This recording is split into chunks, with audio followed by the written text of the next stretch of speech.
Lenora. Lenora is different from others. Years of perfect stitching experience. Lenora linen, cotton cloth and stitching. Pandikad Road, Vandoor. ഇവിടെ വ്യാപകമായ vote കച്ചവടം ചില ശക്തികൾ നടത്തിക്കൊണ്ടിരിക്കുകയാണ്. അതിന് നേതൃത്വം നൽകുന്നത് ചില മന്ത്രിമാരും വളരെ ഉത്തരവാദിത്തപ്പെട്ടവരുമാണ്. അതിന്റെ ഒരു കൃത്യമായ ചിത്രം നിങ്ങൾക്ക് കാണണമെങ്കിൽ ഇന്ന് ഉച്ച സമയത്ത് പള്ളിക്കുത്ത് വരെ പോയാൽ മതി. പള്ളിക്കുത്ത് ഒരു പെന്തക്കോസ് വിശ്വാസിയായ ഒരു വ്യക്തിയുടെ വീട്ടില് ഇവിടെ ബഹുമാനപ്പെട്ട പാസ്റ്റർമാരെയൊക്കെ ഭക്ഷണത്തിന് ഒരു സ്ഥലത്തേക്ക് വീട്ടിലേക്ക് വിളിച്ചിരിക്കുകയാണ്. 2 മന്ത്രിമാരാണ് അതിൽ പങ്കെടുക്കുന്നത്. സ്വാഭാവികമായിട്ട് നമുക്കറിയാം, ഈ ക്രൈസ്തവ മേഖലയിൽ ഈ കുടിയേറ്റ കർഷകർക്കുണ്ടായ വിഷയങ്ങളാണ് ഞാൻ നിരന്തരമായി ഉന്നയിച്ചുകൊണ്ടിരിക്കുന്ന ഒരു പ്രധാന വിഷയം. ആ വിഷയം കൃത്യമായും അവരുടെ ജീവിതത്തിന്റെ അനുഭവത്തിൽ ഈ വിഷയത്തിൽ സത്യസന്ധമായ നിലപാടെടുക്കുന്നത് PV അൻവറാണ് എന്ന തിരിച്ചറിവ് കേരളത്തിലെ കുടിയേറ്റ മലയോര കർഷകർക്കും സാധാരണ മനുഷ്യന്മാർക്കും ഉണ്ട്. അതിപ്പോൾ അവരെ ഭയപ്പെടുത്തിക്കൊണ്ടിരിക്കുകയാണ്. ഞാൻ രാജിവെക്കുമ്പോൾ എനിക്ക് പറയാമായിരുന്നു, ഞാൻ തന്നെയാണ് മത്സരിക്കുന്നത്. പിണറായിക്കെതിരെ നിലമ്പൂരിൽ ഞാൻ മത്സരിച്ച് പിണറായി സത്തെ തകർക്കുമെന്ന് എനിക്ക് പറയാമായിരുന്നു. ഞാൻ നിരുപാധികം വിട്ടൊഴിഞ്ഞു പോന്നവനാണ്. അപ്പൊ ഞാൻ ആവശ്യപ്പെട്ടത് ഒരു മലയോര കുടിയേറ്റ കർഷകനെ ഇവിടെ സ്ഥാനാർത്ഥിയാക്കണമെന്നാണ്. അതാണല്ലോ ഈ വിഷമങ്ങൾ മുഴുവൻ ഉണ്ടാക്കിയത്. അപ്പൊ സ്വാഭാവികമായിട്ടും ആ ഒരു വിഷയം ഇവിടെ ചർച്ച ചെയ്യപ്പെടുന്നുണ്ട്. എന്തുകൊണ്ട് ജോയി തഴയപ്പെട്ടു? ഒരു ഗോഡ്ഫാദറും ഇല്ലാതെ ജോയി തഴയപ്പെടുന്നതിനുണ്ടായ കാരണങ്ങൾ സാധാരണ ജനങ്ങൾ ഇവിടെ ഡിസ്കസ് ചെയ്യുന്നുണ്ട്. നമുക്കറിയാം, ജോയി പെന്തക്കോസ് വിഭാഗത്തിൽപ്പെട്ടതാണ്. എനിക്ക് സത്യത്തിൽ അന്ന് അത് അറിയുമായിരുന്നില്ല. ഏത് വിഭാഗമാട്ടെ അദ്ദേഹം ഒരു കുടിയേറ്റ കർഷകൻ എന്ന ഒറ്റ കാരണം കൊണ്ടാണ് ഞാനത് പറഞ്ഞത്. ഈ മലബാരത്ത് കുടിയേറ്റ കർഷകരും സാധാരണ കർഷകരും അനുഭവിക്കുന്ന വിഷമങ്ങൾ അവരിൽപ്പെട്ട ഒരാൾ പറയുമ്പോഴാണ് അത് ഉള്ളിൽ തട്ടി പറയുക. അത് മാത്രമായിരുന്നു എൻ്റെ ഉദ്ദേശം. അപ്പൊ നമുക്കറിയാം, പെന്തക്കോസ് വിഭാഗം അവർ ഭയങ്കര വിശ്വാസികളാണ്. അവരുടെ ജീവിതം തന്നെ പ്രാർത്ഥനയാണ്. ക്രൈസ്തവ വിശ്വാസികളിൽ സാമ്പത്തികമായി കുറച്ച് പിന്നോക്കം നിൽക്കുന്ന സാധുക്കളായ മനുഷ്യരുമാണ് ഇവർ. അപ്പൊ അവരെ വില കൊടുത്ത് വാങ്ങുക, അതൊരു ചതിപ്രയോഗത്തിലൂടെയാണ് ഇന്ന് ഉച്ചക്ക് അവർക്ക് ഭക്ഷണം അറേഞ്ച് ചെയ്തിരിക്കുന്നത്. അപ്പോൾ അവരുടെ പ്രയാസങ്ങളും പ്രതിസന്ധികളും മുതലെടുക്കാൻ രാഷ്ട്രീയ കച്ചവടം നടത്താനാണ് 2 മന്ത്രിമാര് ഇവിടെ വന്ന് ഈ ചുറ്റുപാടിലുണ്ട്. അത് നിങ്ങളൊന്ന് പരിശോധിക്കണം, പത്രക്കാരൊന്ന് പരിശോധിക്കേണ്ട വിഷയം തന്നെയാണ്. അപ്പൊ എന്നും ഈ പറയുന്ന പെന്തക്കോസ് വിഭാഗത്തിന് ഞാൻ 2016 ഇവിടെ വരുമ്പോ അവരുടെ ഒരു ശവസംസ്കാര പറമ്പിലേക്ക് അവർക്ക് വഴിയുണ്ടായിരുന്നില്ല. എത്രയോ കാലം അത് ആവശ്യപ്പെട്ടിട്ട് ഇതിന് മുമ്പുണ്ടായിരുന്ന ഭരണാധികാരികൾ അത് നടത്തി കൊടുത്തിട്ടില്ല. മരിച്ച വ്യക്തിയെ തോളിലേറ്റി ശവശരീരം കൊണ്ടുപോകാനുള്ള ഒരു മോട്ടോർ സൈക്കിൾ കടന്നു പോകാനുള്ള വീതി ഉണ്ടായിരുന്നു. അവിടെ ഉമ്മറൊക്കെ ഇരിക്കുന്നുണ്ട്, വഴിക്കടവ് പഞ്ചായത്തിൽ നിന്നാണ്. ഉമ്മറിനറിയാം ഈ വിഷയമൊക്കെ. അദ്ദേഹം ഒരു പത്രമാധ്യമ പ്രവർത്തകനാണ്. കൊല്ലങ്ങളോളം ഒരു ബോഡി കൊണ്ടുപോകാൻ കഴിയാത്ത ആ വിഷയം ഞാൻ MLA ആയതിനു ശേഷമാണ് വലിയ രീതിയിൽ ഇടപെട്ടിട്ട് ആ പ്രശ്നം ഭരിച്ചത്. അതിന് ഒരുപാട് പ്രതിസന്ധി എനിക്ക് വ്യക്തിപരമായിട്ടുണ്ടായതാണ്. ഇവരുടെ ഒരു പ്രാർത്ഥനാ യോഗത്തെ തടസ്സപ്പെടുത്താൻ ഒരു വിഭാഗം ആക്രമിക്കാൻ ശ്രമിച്ചപ്പോ അവിടെ പോയി കാവല് നിന്നത് PV അൻവറാണ്. ഈ പെന്തക്കോസ് സമുദായത്തിന് കൃത്യമായി അറിയുന്നതാണ്. അപ്പൊ സ്വാഭാവികമായും ഇത്തരം എല്ലാ വിഷയങ്ങളും കൂടി കണക്കിലെടുക്കുമ്പോൾ അവർ കുറച്ച് സാമ്പത്തികമായി പിന്നോക്കമാണ് എന്ന ഒറ്റ കാര്യം പരിഗണിച്ചുകൊണ്ട് അവരെ വിലക്ക് വാങ്ങാനുള്ള ഒരു വലിയ ശ്രമം ഇവിടെ നടക്കുന്നുണ്ട്. അപ്പൊ അത് ഇന്ന് ഉച്ചക്ക് 12:30 മണിക്ക് ഈ പള്ളിക്കുത്ത് വീട് കാണിച്ചു തരാം. ആ വീട്ടിലേക്ക് നിങ്ങളെല്ലാരെയും ക്ഷണിക്കുകയാണ്. ഈ രീതിയിലേക്ക് തരം താഴുകയാണ് മരുമോന്റെ നേതൃത്വത്തിലുള്ള മന്ത്രിസംഘം. വലിയ പണച്ചാക്കുമായി 2 ലോറി പണം വന്നു എന്നാണ് കേൾക്കുന്നത്.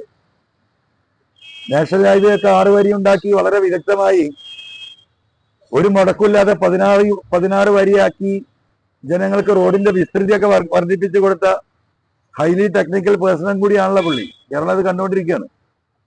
അതിൽപ്പെട്ട 1-2 വണ്ടി പണം ഇവിടെ വന്നിട്ടുണ്ടെങ്കിൽ നിലമ്പൂരിലെ സാധാരണക്കാരും പാവപ്പെട്ടവരുമായ കർഷകരെ വിലക്ക് വാങ്ങാമെന്ന് മരുമകനും സംഘവും വിചാരിക്കുന്നുണ്ടെങ്കിൽ അത് ഈ നിലമ്പൂരിലെ ജനങ്ങള്, കർഷകര്, മലയോര കുടിയേറ്റ കർഷകര് അത് നേരിടുക തന്നെ ചെയ്യും. അപ്പൊ അടിച്ചു മാറ്റിയ പണം അത് വോട്ടർമാർക്ക് കൈക്കൂലിയായി നൽകി അവരുടെ പ്രയാസങ്ങൾ മുതലെടുക്കാനാണ് ശ്രമമെങ്കിൽ അത് ഞങ്ങൾ തടയുക തന്നെ ചെയ്യും. ഇവിടുത്തെ പാവപ്പെട്ട മനുഷ്യർ താമസിക്കുന്ന സ്ഥലങ്ങളിലും കോളനികളിലും ഒക്കെ തെരഞ്ഞെടുപ്പ് കുറച്ചും കൂടി മുന്നോട്ട് പോയാൽ പണം കൊടുക്കാൻ കഴിയില്ല. അഡ്വാൻസ് ആയി കൊടുക്കാനുള്ള മീറ്റിംഗ് ഈ പറയുന്ന മരുമകന്റെ നേതൃത്വത്തിൽ കഴിഞ്ഞ 2 ദിവസമായി നടക്കുന്ന വിവരം നമുക്കറിയാം. അപ്പോ നിലമ്പൂരിലെ ജനതയുടെ അഭിമാനക്ഷതമുണ്ടാക്കുന്ന ഇത്തരം നടപടികളിൽ നിന്ന് മരുമോനും സംഘവും മാറിയില്ലെങ്കിൽ ജനങ്ങളെ കൂട്ടി ഞങ്ങളത് നേരിടും. ആ വിവരം ഒന്ന് പറയാൻ വേണ്ടിയിട്ടാണ് പ്രധാനമായിട്ടും നിങ്ങളെ സമ്മേളനം വിളിച്ചത്. ഈ സമ്മേളനത്തിൽ തന്നെ വേറെ 2 ആളുകൾ ചില വെളിപ്പെടുത്തലുകളുമായിട്ട് വരാൻ വേണ്ടി നിന്നതായിരുന്നു. അവരിപ്പോ വഴിയിൽ തടയപ്പെട്ട് നിൽക്കുകയാണ്. അങ്ങനെ ഉണ്ടെങ്കിൽ ഒരു പ്രസ് മീറ്റ് കൂടി ആഫ്റ്റർനൂൺ ഉണ്ടാകും. അതുകൊണ്ടാണ് ഞാൻ കുറച്ച് വൈകിയത്. ഉണ്ടാകും എന്നറിയിക്കുകയാണ്. പോകുന്ന നേതാക്കളും അതിന് നേതൃത്വം നൽകുന്നത് മരുമോനുമാണ്. അപ്പൊ മരുമോനിസ വരാനിരിക്കുന്ന 2026 നമ്മൾ തമിഴ്നാട്ടിലും കർണാടകയിലൊക്കെ ഇത് വ്യാപകമായി നടക്കുന്ന നമുക്കറിയാം. ഇപ്പൊ നീലഗിരിയിലൊക്കെ ഇപ്പൊ ഈ കഴിഞ്ഞ പാർലമെന്റ് തെരഞ്ഞെടുപ്പിൽ നമ്മളെ ആളുകളൊക്കെ പറഞ്ഞത് എന്താ പറയാ 10,000 രൂപ വരെ ഒരു വോട്ടിന് കൊടുക്കുന്നു. 5 വോട്ടിലെ വീട്ടിൽ 50,000 ഒക്കെയാണ് കൊടുക്കുന്നത്.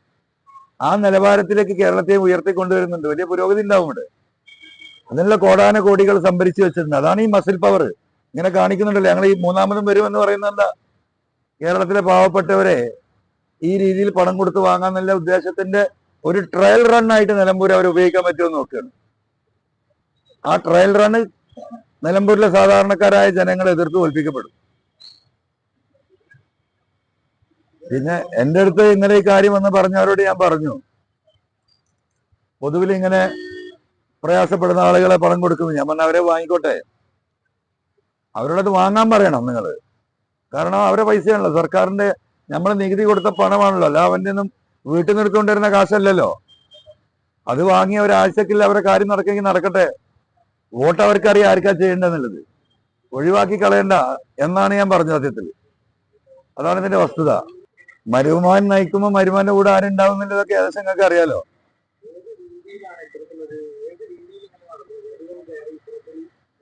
അല്ല, വീടുകൾ കയറിയിട്ടല്ല. ഇവിടുത്തെ ബഹുമാനപ്പെട്ട പാസ്റ്റർമാരെയാണ് വിളിച്ചിരിക്കുന്നത്. ഉച്ചസദ്യ അതിനു വേണ്ടിയിട്ടാണ്. അവിടെയാണ് ഡീല്. അപ്പൊ അവരെ സത്യത്തിൽ അവർക്കത് അറിയില്ല. അവരെ ചതിക്കുഴിയിലേക്ക് ചാടിക്കുകയാണ്. നിങ്ങളുടെ പ്രശ്നങ്ങളൊക്കെ തീർക്കാൻ വേണ്ടിയിട്ട് വിളിച്ചു ചേർക്കുന്നുണ്ട് എന്ന് പറഞ്ഞിട്ടാണ് ഈ പാസ്റ്റർ വിശ്വാസിയായിട്ടുള്ള ഈ എന്താ പറയാ പെന്തക്കോസ്ത് വിശ്വാസിയായിട്ടുള്ള ഒരു വിശ്വാസി. അദ്ദേഹം വലിയ ഇവിടുത്തെ വലിയൊരു കോൺട്രാക്ടറാണ്. വലിയ കോൺട്രാക്ടറാണ്. അത്ര വലിയ കോൺട്രാക്ടർ അല്ല. ജില്ലാ പഞ്ചായത്തിന്റെയും MLA ഒക്കെ വർക്ക് എടുക്കുന്നത്. അദ്ദേഹത്തിന് ഇപ്പൊ വലിയ ഓഫറൊക്കെ കൊടുത്തിട്ടുണ്ടാവും ആ വിശ്വാസിയായ കോൺട്രാക്ടർക്ക്. അല്ലെങ്കിൽ അദ്ദേഹം ഒരുങ്ങൂല. ഇന്ന് പരാതി നൽകാൻ വേണ്ടിയിട്ട് നമ്മളെ ലോയറെ ഏൽപ്പിച്ചിട്ടുണ്ട് പരാതി പ്രിപ്പയർ ചെയ്യാൻ വേണ്ടിയിട്ട്, നമുക്ക് കിട്ടിയ വിവരങ്ങൾ അടിസ്ഥാനപ്പെടുത്തി. LDF നേതൃത്വമല്ല, മരുമകന്റെ നേതൃത്വം. മരുമകന്റെ നേതൃത്വം ഇവിടെ ഉണ്ടല്ലോ, നിങ്ങൾക്ക് അറിയാലോ.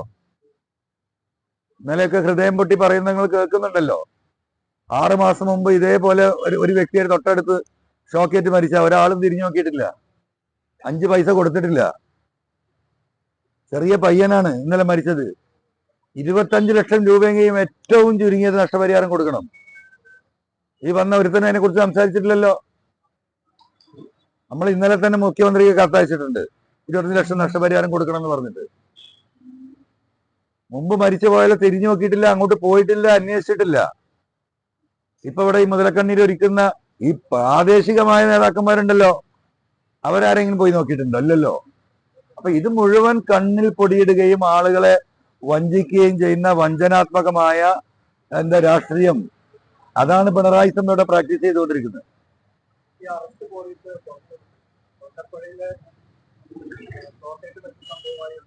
ആ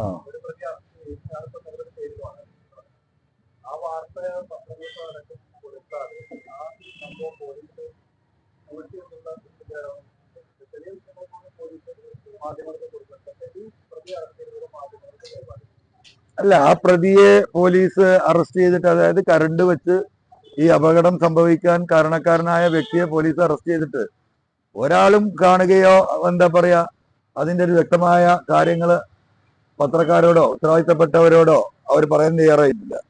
ഞാനും അതിന്റെ വസ്തുത അന്വേഷിക്കാൻ വേണ്ടി പല ശ്രമവും പോലീസ് വഴി നടത്തിയിട്ടും ഒരു വിവരവും കിട്ടിയിട്ടില്ല. അപ്പൊ അതിലെന്താണ് ദുരൂഹത എന്നുള്ളത് കണ്ടെത്തുക തന്നെ വേണം. അല്ല, എന്തെങ്കിലും ഒരു ദുരൂഹത ഇല്ലെങ്കിൽ എന്തിനാ പോലീസ് ഇത് മറച്ചു വെക്കുന്നത്? ആ മറച്ചു വെക്കുന്നതിന്റെ പോലീസിന്റെ ഇന്റൻഷൻ ഇന്നല്ലെങ്കിൽ നാളെ പുറത്തു വരുമല്ലോ. നിങ്ങളെ ചോദ്യത്തില് നല്ല കഴമ്പില്ല ചോദ്യമാണ്. എനിക്കും തന്നെ അതിന്റെ ഒരു വിവരവും. ഞാൻ എന്തായാലും ഇവിടെ ഒരു 8-9 വർഷം MLA ആയി നിന്ന ഒരാളും ഈ സമൂഹത്തിൽ ഇടപെടുന്ന ആളുമാണല്ലോ. എന്ത് ചോദിച്ചാലും അറിയാം, വിവരങ്ങൾ കുറച്ചൊക്കെ അറിഞ്ഞിരുന്ന നമുക്ക് ഇതിനെക്കുറിച്ച് ഒരു വിവരം കിട്ടിയിട്ടില്ല.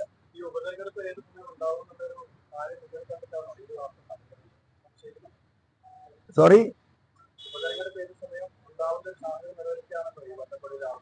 അതെ,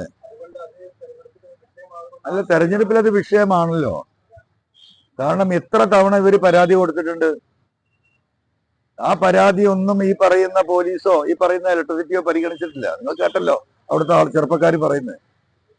ഇങ്ങനെ പന്നിയെ പിടിക്കാൻ വേണ്ടിയിട്ട് വ്യാപകമായി ഇലക്ട്രിസിറ്റി ലൈനിൽ നിന്ന് നിയമവിരുദ്ധമായി ഡയറക്റ്റ് ലൈൻ കണക്ട് ചെയ്യുന്നുണ്ട് എന്ന പരാതി നിരവധി തവണ ഇലക്ട്രിസിറ്റിയെയും അതുപോലെ തന്നെ പോലീസിനും പരാതി അവിടുത്തെ ചെറുപ്പക്കാർ നൽകിയിട്ട് ഒരു നടപടിയും സ്വീകരിച്ചില്ല എന്ന് ആ പ്രദേശത്തെ ചെറുപ്പക്കാർ ഇന്നലെ നിങ്ങളോടും നമ്മളോടൊക്കെ പബ്ലിക്കായിട്ടാണല്ലോ പറഞ്ഞത്.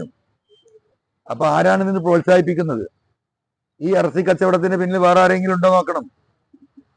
നാടൻ പന്നി നല്ല ഡിമാൻഡിന്റെ 1 കിലോക്ക് 500 രൂപയൊക്കെയാണ് കൊടുക്കുന്നത്. അപ്പോൾ അതിനൊരു സംഘമായി പ്രവർത്തിക്കുന്നവരിൽ ഈ പറയുന്ന ഉത്തരവാദിത്തപ്പെട്ട ഭരണകക്ഷികളുടെ ആരെങ്കിലും പ്രതിനിധി ഈ കച്ചവടത്തിന്റെ ഭാഗമാണോ? ഇതൊക്കെ ഇതിന്റെ ഒരു ദുരൂഹമായി കിടക്കുകയാണ്. നല്ലൊരു പന്നിയെ കിട്ടിയ 10-75-80 കിലോ ഇറച്ചി ഉണ്ടാവും. 80 കിലോ ഇറച്ചി എന്ന് പറഞ്ഞാൽ ഏറ്റവും ചുരുങ്ങി 500 രൂപ കൂട്ടിയ 40,000 ആയി. അപ്പൊ പ്രാദേശിക തലത്തിലുള്ള നേതാക്കന്മാര് ഈ ഭരണകക്ഷിയിലെ ഇതിൽ ഇടപെട്ടിട്ടുണ്ടോ എന്നൊക്കെ അന്വേഷിക്കണം. അല്ലെങ്കിൽ പോലീസ് പെട്ടെന്ന് ഇത് പ്രതിയെ ഒളിപ്പിച്ചാണുള്ള റിമാൻഡിലേക്ക് കൊണ്ടുപോയത്. സാധാരണ അങ്ങനെ ഉണ്ടാവാറില്ലല്ലോ. അപ്പൊ പലതും ഇതിന്റെ പിന്നിലുണ്ടാവാം. അത് ആരഞ്ഞ് അന്വേഷിക്കുന്നത് ഈ അജിത് കുമാറിന്റെ പോലീസ്. ഇതിപ്പോ അന്വേഷണം എവിടെ എത്താൻ നമുക്കറിയാലോ.